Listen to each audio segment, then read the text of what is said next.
हे घे मध्ये मला घरातल्यांनी 20 रुपये दिले. तरी पण 50 रुपये कमीच पडतात लागा. आपण एक काम करू, आपण ना दादाला विचारू, आता तेच काहीतरी करू शकेल. हो विचारूया. पल्लूच्या शाळेचं नुकसान नाही झालं पाहिजे. चला चला.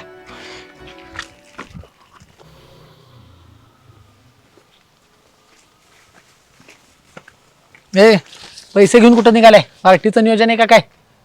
अरे नाही दादा, तसं नाही. जरा 50 रुपये कमी पडत होतं. आहेत का तुझ्याकडं? आहेत की, पण कशासाठी पाहिजेत? पल्लू शाळेत यासाठी. अरे दादा, पल्लूनं तिच्या वाट खर्चीचे पैसे तिच्या आईच्या दवाखान्याला घालवले, त्यामुळे तिला 4 दिवस झाले शाळेत येताच येईना. अगं रेश्मा, पल्लूच काय, आता कुठल्याच मुलीला शाळेत जाण्यासाठी पैसे खर्च करावे नाही लागणार. हां, पण एक फॉर्म भरावा लागणार. हे बघ, महाराष्ट्र राज्य परिवहन मंडळाच्या अहिल्याबाई होळकर मोफत पास योजनेचा. या योजनेमार्फत 12वी पर्यंतच्या सर्व मुलींना मोफत पास खाता मिळणार एसटी कडून. चालते. चला मग पल्लीला सांगूया. चला लवकर.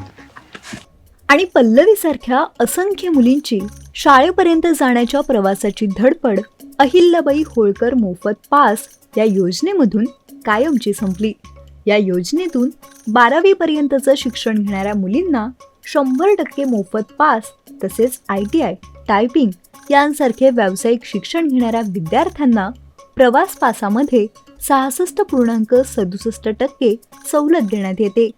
अशा योजनातून विद्यार्थ्यांच्या पंखांना बळ मिळेल आणि असंख्य विद्यार्थी उच्च शिक्षण घेऊन समाजात ताठ मानेने उभे राहत म्हणतील, आम्ही लाल परीचे लाभार्थी आहोत. महाराष्ट्र राज्य परिवहन महामंडळ प्रवाशांच्या सेवेसाठी.